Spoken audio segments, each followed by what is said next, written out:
সাদামাটা গ্রাম চাঁচড়া যেন এক অপ্রত্যাশিত বাংলার স্থাপত্য অলঙ্কার। চাঁচড়া শিব মন্দির।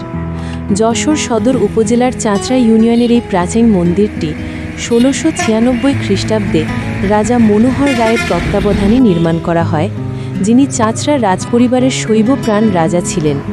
প্রখ্যাত ইতিহাসবিদ সতীশচন্দ্র মিত্র তার যশোর খুলনার ইতিহাস বইতে এই মন্দিরের কথা উল্লেখ করেছেন।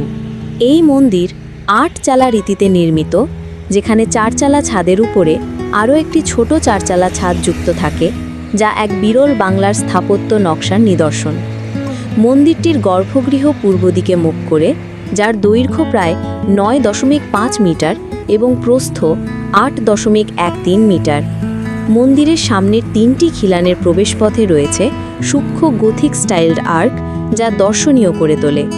পুরো মন্দির পোড়ামাটির টেরাকোটা ফলকে অলঙ্কৃত, যেখানে প্রতীকী বর্ণনা, পৌরাণিক দৃশ্যাবলী এবং স্থানীয় সামাজিক জীবন ফুটে উঠেছে। দানব সমুদ্র সীমার মতো মকর প্রতিকৃতি থেকে শুরু করে রামায়ণ, মহাভারত, কৃষ্ণলীলা ও শিব পর্বতী বিবাহের ধ্বনি তুলে ধরা হয়েছে।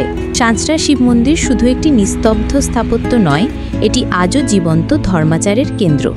শিবরাত্রি, দোলযাত্রা ও পূর্ণিমা অমাবস্যা উপলক্ষে দেশজুড়ে প্রবাসী ও ভক্ত লোকগোষ্ঠী এই মন্দিরে সমবেত হন। মন্দির প্রাঙ্গণে লোকনাথ ব্রহ্মচারী, শিবপাদুকা উৎসব ও অন্যান্য ধর্ম মেলায় অংশগ্রহণকারীদের নিবিড় ভক্তি লক্ষ্য করা যায়। বাংলাদেশ প্রত্নতত্ত্ব অধিদপ্তর মন্দিরটিকে একটি সংরক্ষিত প্রত্নতাত্ত্বিক নিদর্শন হিসেবে ঘোষণা করে।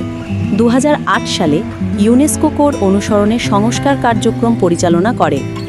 এরপর ২০১৭ সালে সীমানা প্রাচীর নির্মাণসহ অতিরিক্ত রক্ষণাবেক্ষণ করা হয়। এই সংরক্ষণ কর্মকাণ্ডের ফলে মন্দিরের টেরাকোটা অলঙ্করণ ও স্থাপত্যশৈলী চিরতরে সংরক্ষিত হল।